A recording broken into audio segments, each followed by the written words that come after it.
Okay, hello and welcome to Strictly Wrestling episode 1 because we did episode 0 before. This is episode 1. I guess it's the debut, the re-debut of Strictly Wrestling. I am Zach Blatter of the Strickland. I'm joined by my final boss, Alex Wolf. What's up? I'm also joined by my good friend Tyrese London. Tyrese, how are you doing? What's up? Okay, well, we are here to talk about WrestleMania, talk about AEW Dynamite, talk about everything else in between. But before we do that, we have to thank our good friends at BetOnline.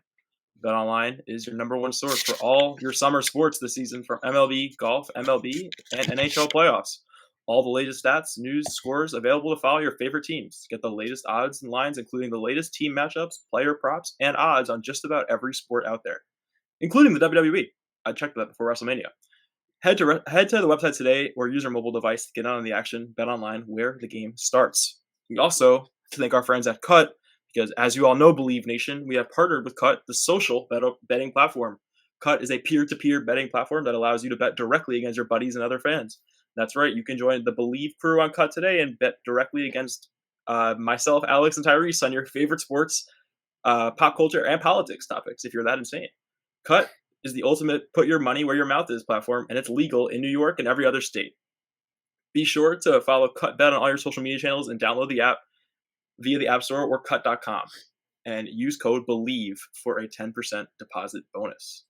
And briefly, the Strickland, you probably know about it if you're here. Strickland has a Patreon, has an Instagram, has a YouTube, has TikTok even. And if TikTok's pop, I'm telling you, better get there before it is super viral, because we're laying the foundation over there.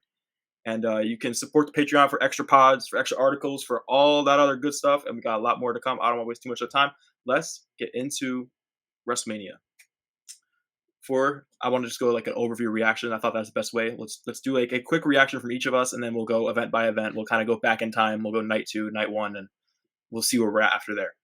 So I just want to say that WrestleMania 40, I'll come out and say it was the best WrestleMania of all time. And every single metric that WWE has, it passed. All the numeric stuff it passed, and I think it had the great wrestling in the ring. It had the great WrestleMania moments.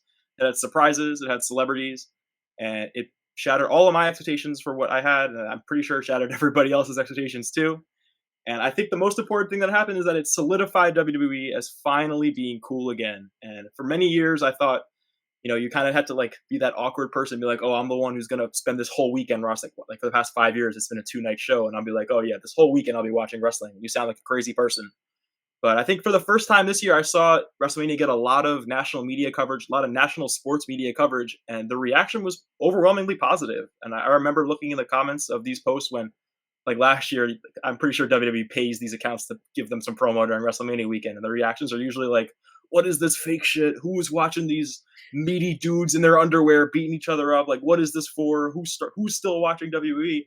And this year, I was going through those comments on ESPN and the comments on House of Highlights and all those big accounts, and it's people invested in the storylines and people reacting and people being like, yo, this was fucking awesome. And it was a real moment that I thought this was the first WrestleMania where in the mainstream sports consumption landscape that people were kind of all in on this. People were like, yeah, this is cool. We approve. We stand by this. This was awesome.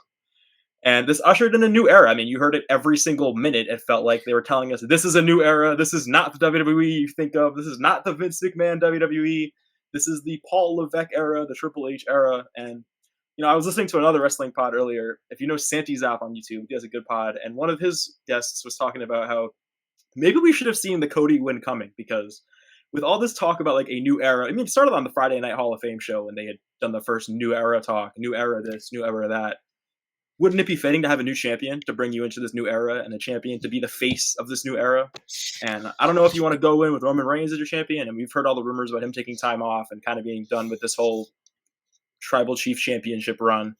And it made a lot of sense. I thought the Cody moment at the very end was spectacular. Everything that led up to it. We'll get into the night 2 main event when we get there, but everything that this weekend led up to was worth it. And the culmination was awesome. The moment for Cody was awesome. And I'm so, so excited to be a wrestling fan at this part in time for this new Paul Levesque era. Tyrese, let's go to you first. What are your thoughts? Paul Levesque is my Booker of the Year, and it's not even me, because nobody else in the other company is doing anything. just a great WrestleMania all around, man. It was just really exciting. The matches felt very cohesive. This card didn't feel too bloated. Aside from like the Uso fight and maybe the street fight with the Final Testament, um, everything was something that I was like interested in watching. Everything felt honestly just really engaging as a fan, and obviously the guys that come out of it looking like $1,000,000 that'd be like Cody, Roman, even defeat Roman. The Rock could still go, which is surprising because I did not think that. I thought that was going to be a mess, but that actually was really good. And then he hit that double leg takedown into that people's elbow. It still gave me the chills, man. I was feeling the mana.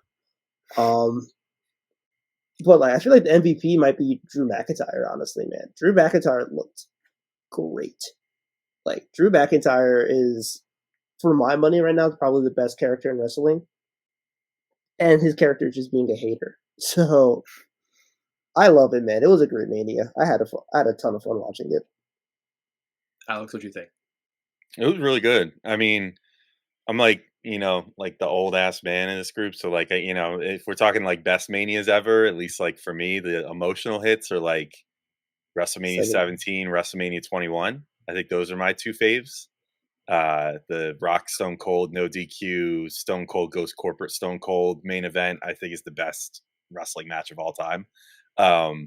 Just from a storytelling perspective. But and then like the Cena and Batista both winning their first world championships in one night, that always sticks for me. But like this is right up there, man. It was, the entertainment value is huge. And this is from a guy that doesn't watch WWE all the time. Like, they did a good job, even on my broke boy fake Peacock plan, without getting to see all the video packages ahead of time. Because for like every non-huge match, they replaced the video package with a whole bunch of like 5 straight minutes of ads, which was not pleasant. And I tried to upgrade my Peacock. Shout out to Xfinity, y'all suck. Like I tried to hit them up and be like, hey, can I upgrade my plan? I'll give you more money. And they were like, well, we can't do that. Like, you have to do it through here or whatever. And then I'm like, okay, let me hit up Peacock. And they're like, you have to go through Xfinity, whatever. Anyway, so I didn't get to watch any of the great video packages for some of the matches. Even so, like Michael Cole rocks, man. Like he killed it. He like managed to explain the stories for you in match, well enough that you could totally understand everything.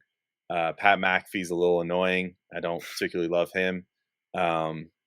Evergreen statement, no matter what he's in. But yeah, I didn't totally love his performance, but like the matches were really good. Honestly, like Tyrese was saying, other than like the Uso match really stood out to me, is like this match kind of sucked. Like that one got done and I was like, that was just not entertaining, especially for what was supposed to be like a brother versus brother, like highly emotionally charged match, blah, blah, blah, whatever. That one didn't hit too hard, but like both the women's title matches were fantastic. Like the Becky and Rhea Ripley match, like opened the whole thing, was a really good choice, honestly, because that really set the tone. Like Rhea Ripley is crazy. He's awesome. Yeah. And yeah, the main event was chaos. Like I also think, I mean, I thought the Priest cash in was handled perfectly, and like what they're doing with this like Punk, which got continued on Raw, like the Punk and McIntyre like prank war going on now, where they're just like, I don't know, like YouTube pranking each other with WWE stakes on the line, and like Punk is getting his revenge like 5 times over on McIntyre for just like fake shooting on him in a promo a couple months ago. Like it's kind of crazy. So yeah, I thought it was really good. I very, very good show in my estimation, and like I enjoyed watching every bit of both nights. I didn't get to watch the world's title match live, but I watched that after the fact, especially after I saw about the cash in. And yeah, everything was top notch. It was a very good show. Like props Triple H, he's done a really good job like getting shit together and making something that makes sense. I guess my only gripe, like overall show wise, was it was maybe just I don't want to call it predictable, but it was like, I don't know. I always take a little bit of exception to a show where just like every babyface wins. And that was kind of the case in this show. Like a heel win is good, like shocking the crowd is good. And instead this was just like good vibe, good vibe, good vibe, good vibe. But I feel like that was like meant to kind of um, get wash the stink of Vince off and just leave everybody with smiles on their faces at the end of the day, and so I can respect it. Yeah, I also think like predictable doesn't always mean it was bad. Like I think Yeah, when the right outcome is predictable, it's still the right outcome. And I think there were also like a majority of the card is predictable, but I thought like the Sami Zayn Gunther match, like that really could have gone either way. I actually thought like that was the only match that didn't have like previous reporting of people being like, oh, it's definitely going to be this person, definitely going to be that person. Like that felt like the real coin toss match of the whole weekend, really. And that match, I mean, we're gonna get into it. I guess we'll save it for the end because I want to go kind of backwards through the card and break down each highlight. I'm not gonna go to every match, but every highlight. Let's go. Let's start with the night two main event, which was just a total train wreck, overbook, but like super festival spectacular of nutso-ness. I don't know. So I guess the first 40 minutes of it were very similar to last year's Cody Roman match, but I thought better. I thought just more engaging, more intense. I thought having Cody use Roman's finisher and then Roman hitting Cody with a spear. They went outside to table spot. Like they went all around the ring. They really checked every single box for the first 40 minutes, all without no guests or surprise appearances happening. And then, I think it was Jimmy Uso first, and then Jey Uso comes down, and then Solo comes down, and then it starts to really kick into gear with Cena. And then we get The Rock, and we get the thrice in a lifetime face off, which was just chills, and I will be watching that for years to come. And then we get Cena with the attitude adjustment to Roman, or maybe that was before, but Rock comes out, and then I think we're all three of us and everybody else at home thought it would be Stone Cold Steve Austin coming out. We get the Undertaker's gong, which, like, listen, would I have liked to see Stone Cold there? Yes. Would I have probably preferred to see Stone Cold there? Yeah, probably. I would have been. I think he's in better shape than Undertaker. I think the crowd probably would have popped a little bit more for him. But Taker was a total surprise, and it caught me off guard. And like I thought that was one of the, besides the Sammy win, that was probably the biggest spot in the card that genuinely surprised me and genuinely gave me like that emotion of like pure shock. Like I had jumped off my couch and like ran around my living room being like, oh my God, is he really here? And then choke slam to The Rock. He disappears with The Rock. Like I know that there was video from the stands of The Rock running out, but the way they shot it, it was like he got choke slam and The Rock just disappeared. Like you did not see him on camera the rest of the whole night.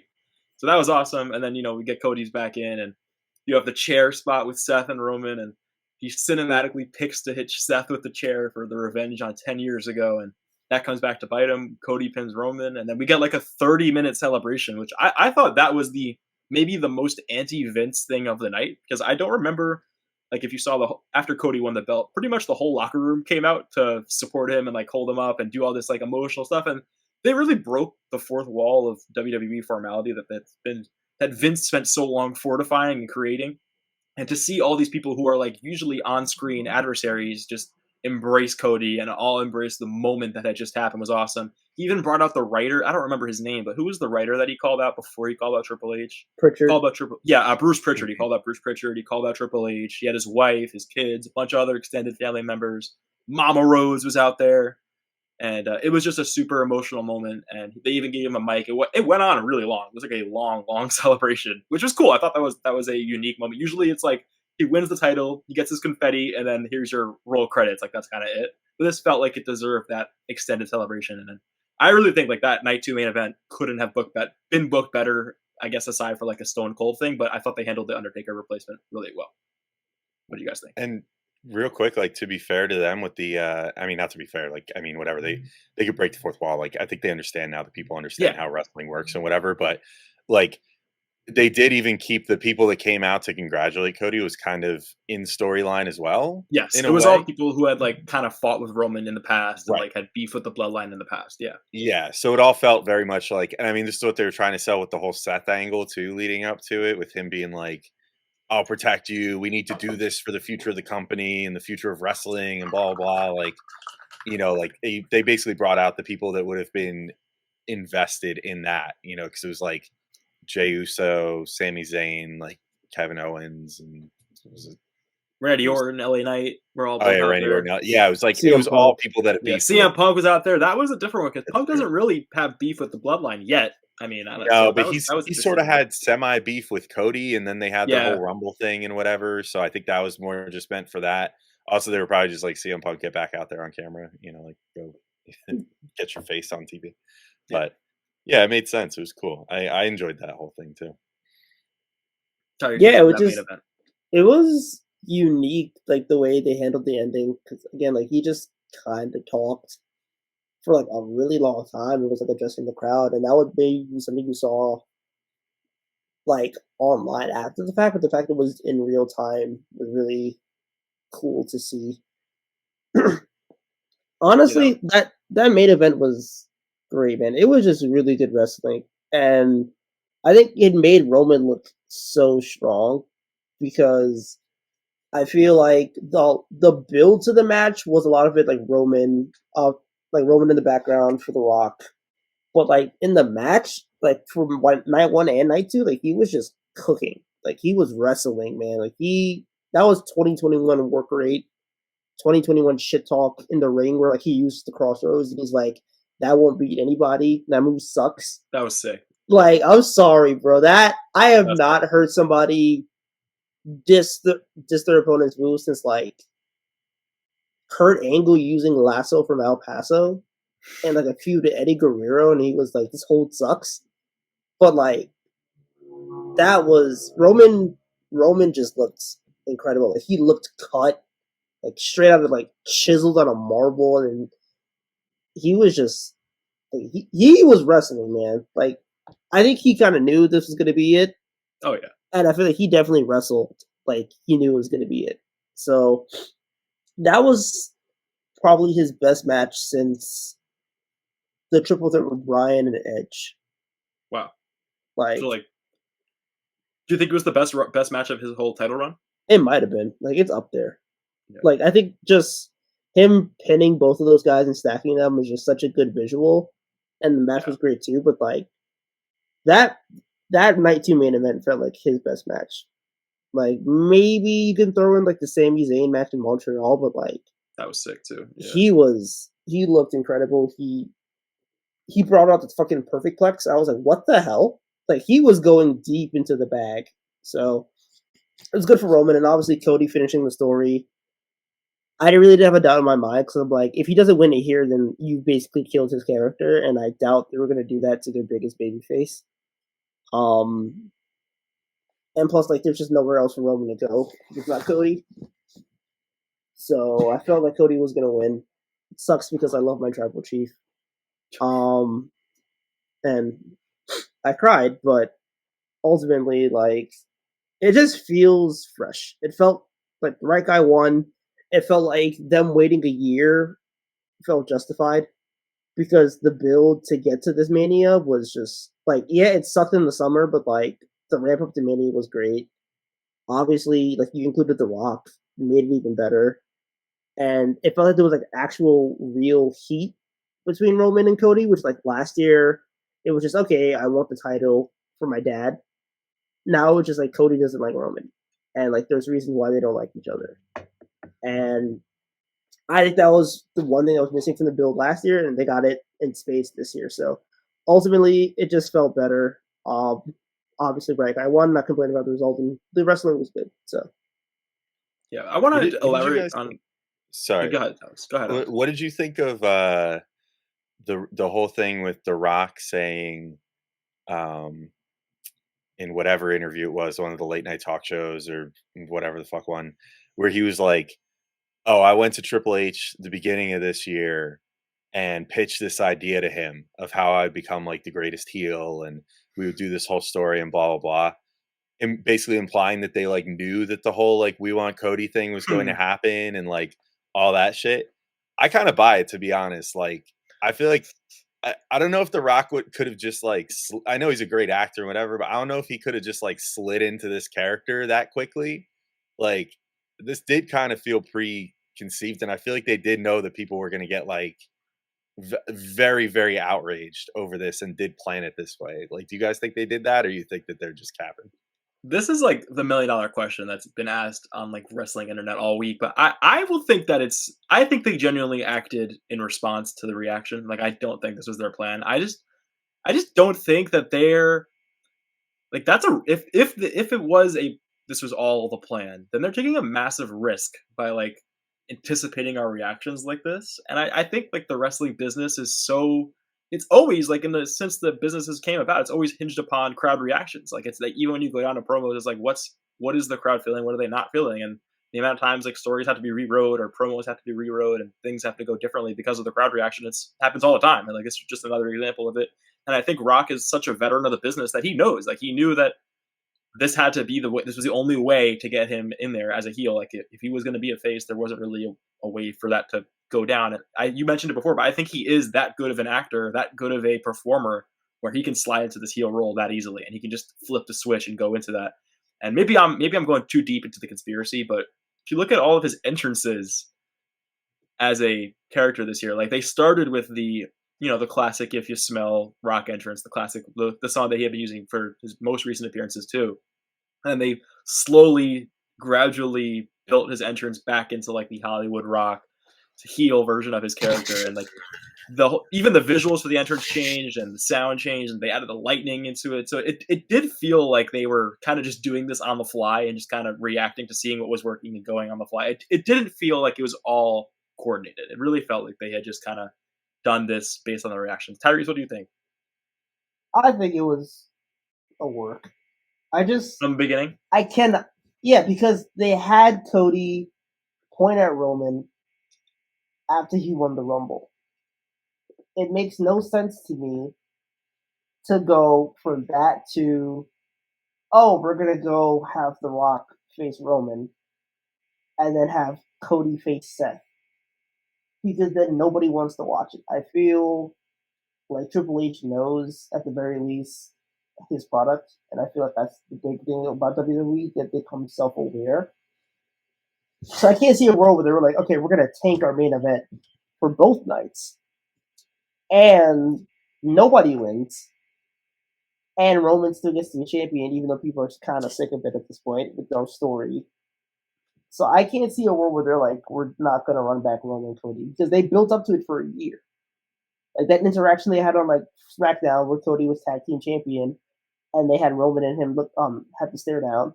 Like they built up to that. So everything they've been doing had built up to it for a year. Him having Cody fight Brock, like, so I just can't see.